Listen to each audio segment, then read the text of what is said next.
These are the parts and recommended tools for the installation and setup of your new 3M-Matic case sealer. Most of the tools shown have been included in the purchase of your machine. Once you've completed the unpackaging of your case sealer, you are now ready to complete installation. Before proceeding, read and understand the safety, installation, and setup sections of the instructions and parts list manual. All operations should be performed by qualified personnel. To install the Infeed conveyor, you will need the conveyor, 4 bolts, and the appropriate wrench. Insert the 4 M8x16 screws into the holes on the Infeed end of the machine and tighten about halfway.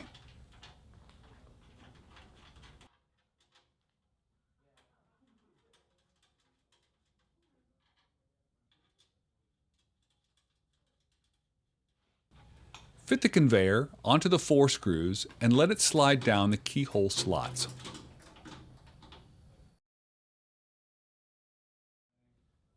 Tighten the 4 screws with the provided 13mm wrench to hold the conveyor in place.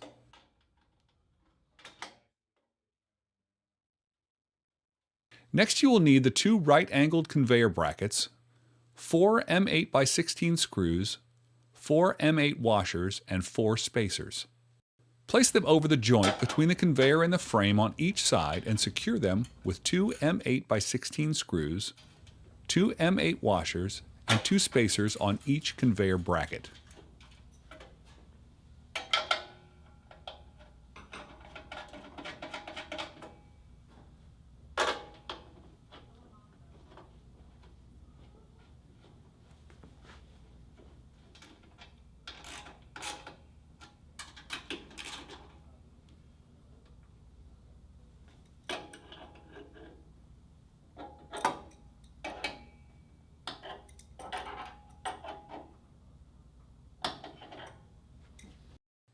Next, you will need the 2 sensor brackets, 4 M8x16 screws, and 4 M8 washers.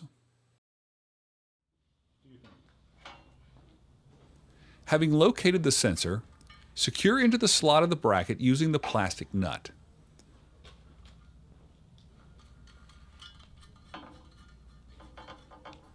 Be sure to hand tighten the plastic nut, as this sensor may need to be repositioned to align with the opposite side reflector.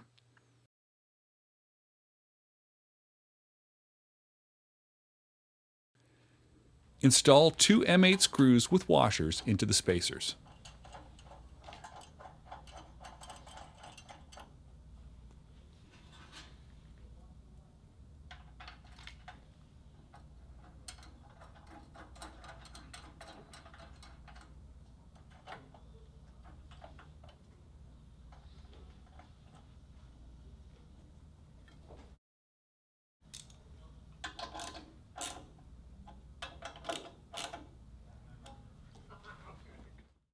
Next, you will need to install the reflector bracket on the opposite side of the machine using 2 M8 screws and washers.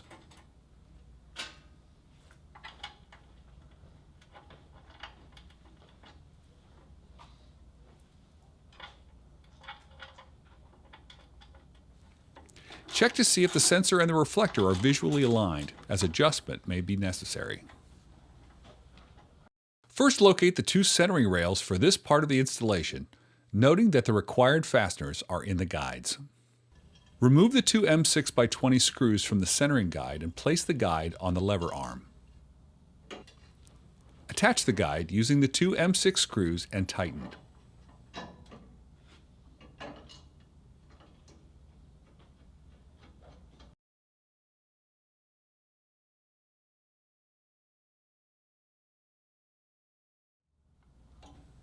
Perform this operation on the opposite side of the machine to secure the second guide.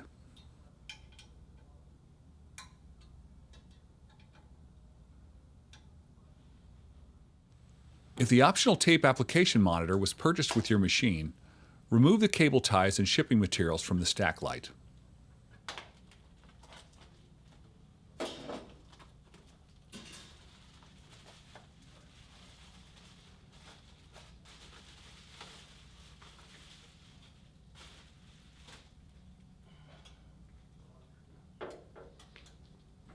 To install the stack light, Loosen two 4mm screws on the top of the column. It's important to remove only one screw at a time, as thread misalignment may occur if both are removed.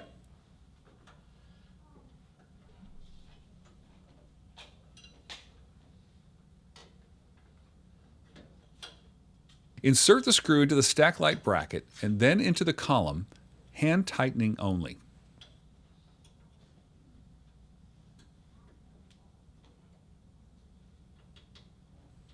Next, remove the second screw from the column, rotate the bracket into position, and then insert the screw.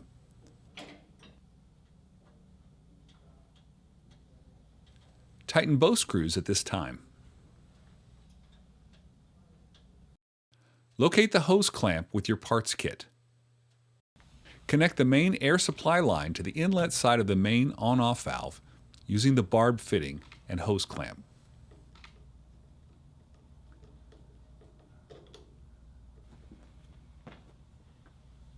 Plug the electrical power cord directly into a standard wall outlet. Turn the main air valve to the on position. Note the air pressure gauge should read 90 psig. If not, adjust the air regulator so the gauge reads 90 psig and lock into position. Verify the e-stop push button is not depressed. If so, twist to release. Press the blue reset button on the push button station, noting the blue light comes on. To remove the remaining packaging material, you will need to raise the upper assembly and lock it into place. This is done by depressing the red actuator located on the front of the upper drive assembly. Once the upper drive assembly has reached the fully raised position, depress and hold the black safety latch. Then release the red actuator, allowing the upper drive assembly to engage with the latch. At minimum, depress and latch the emergency stop after the upper assembly is raised and latched. Please follow any additional requirements set forth by the facility. Remove the styrofoam blocks used in shipping and cut all the cable ties on both the lower and upper taping heads.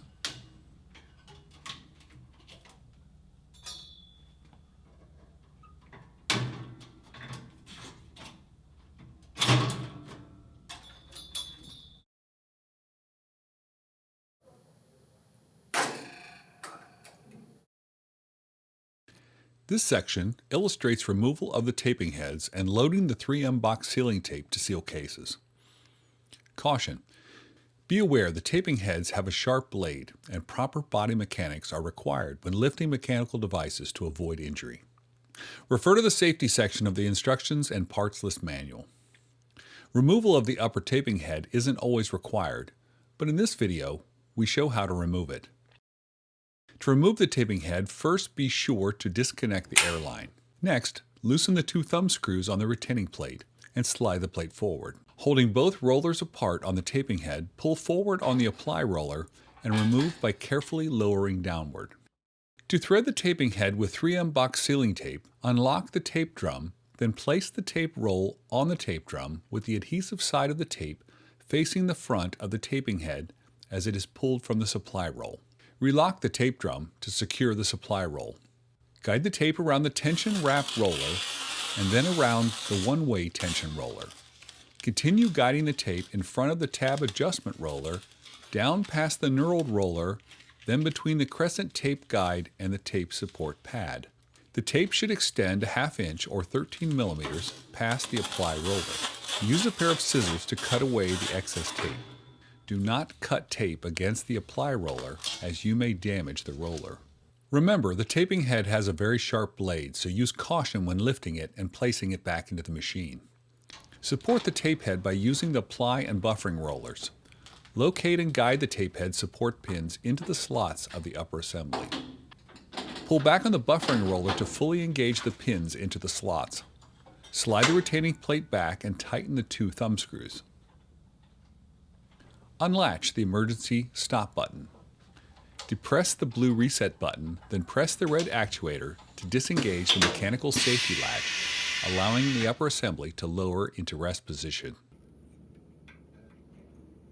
Reconnect the airline fitting. Before removing and threading the lower taping head, you will need to raise the upper assembly by depressing the red actuator located on the front of the upper drive assembly Once the upper drive assembly has reached the fully raised position, depress and hold the black safety latch. Then release the red actuator, allowing the upper drive assembly to engage with the latch. Be sure to depress and latch the emergency e-stop button before continuing. To thread the lower taping head, grab both black rollers on the lower taping head to pull it up and out of the lower cavity and carefully set it on the machine bed. Sufficient airline exists to allow you to place the taping head on the bed of the machine for threading.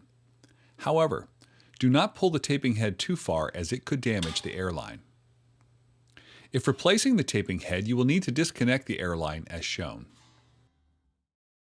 Thread the lower taping head as you did the upper taping head. The tape path is identical.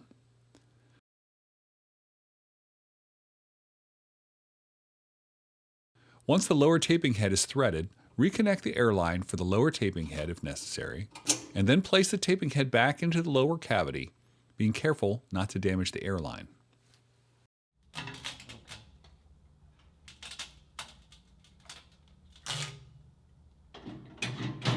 Remove the screws securing the regulator cover. There are two regulators. The regulator on the right is used to set the upper assembly counterbalance force, and the regulator on the left is for controlling the force applied by the centering guides.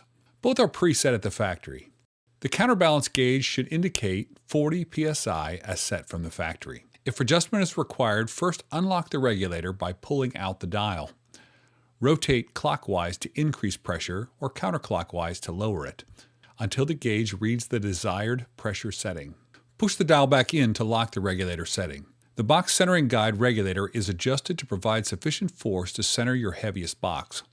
This is done by pulling out the dial, rotating clockwise to increase the force, or counterclockwise to decrease the force.